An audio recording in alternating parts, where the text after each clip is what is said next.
Okay, we're going to practice factoring complex trinomials when a is not 1. So we're going to look at some more examples today.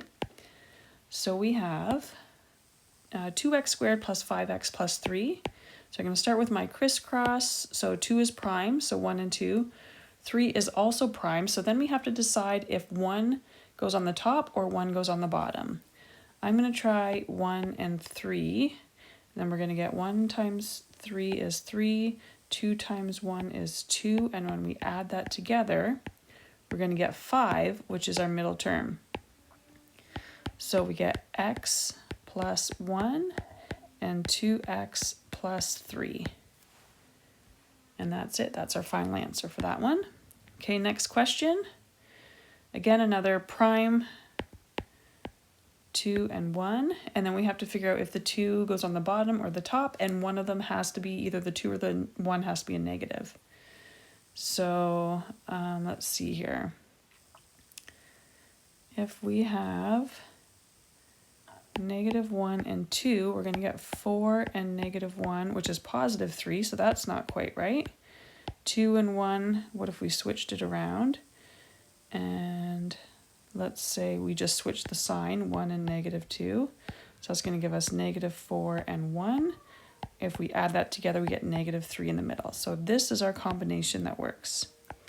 So we get 2x plus 1 and 2x minus 2. Or sorry, x minus 2 over there. Okay. All right, the next one, 3x squared minus x minus 2. So crisscross, prime number, and then 2 is also prime. One of them has to be negative, so 1 and 2. So let's say we tried -1 and 2. So that's going to give us -3 plus 2, which is -1, and that's our middle term. So we get x subtract 1 and 3x plus 2. All right, let's look at an example where a is not prime. So this time we could have 2 and 2 in the a position, or 1 and 4. I need 7 in the middle, so I'm going to actually try 1 and 4.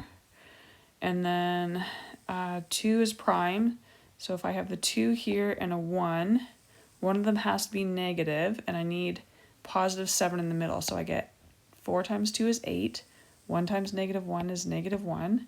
When we add that together, we get 7, which is our middle term.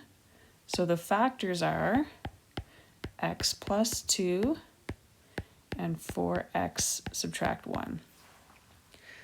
All right, we'll look at one more example here. So this time, maybe you notice that we have a GCF.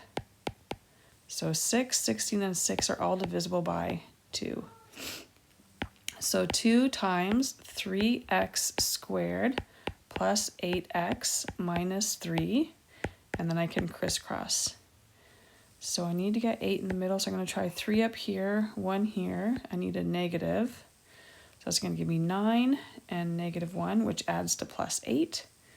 So the final answer is 2 times x plus 3 and 3x minus 1.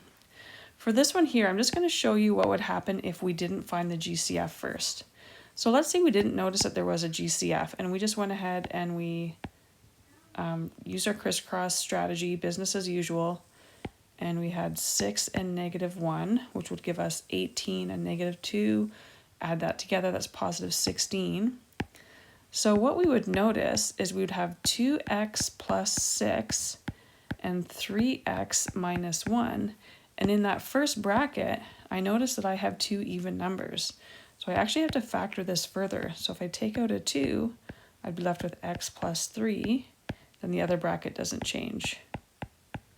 Okay, so I got the same answer no matter which way I did this, but it's always a good thing to look for the GCF first. Okay, that's it.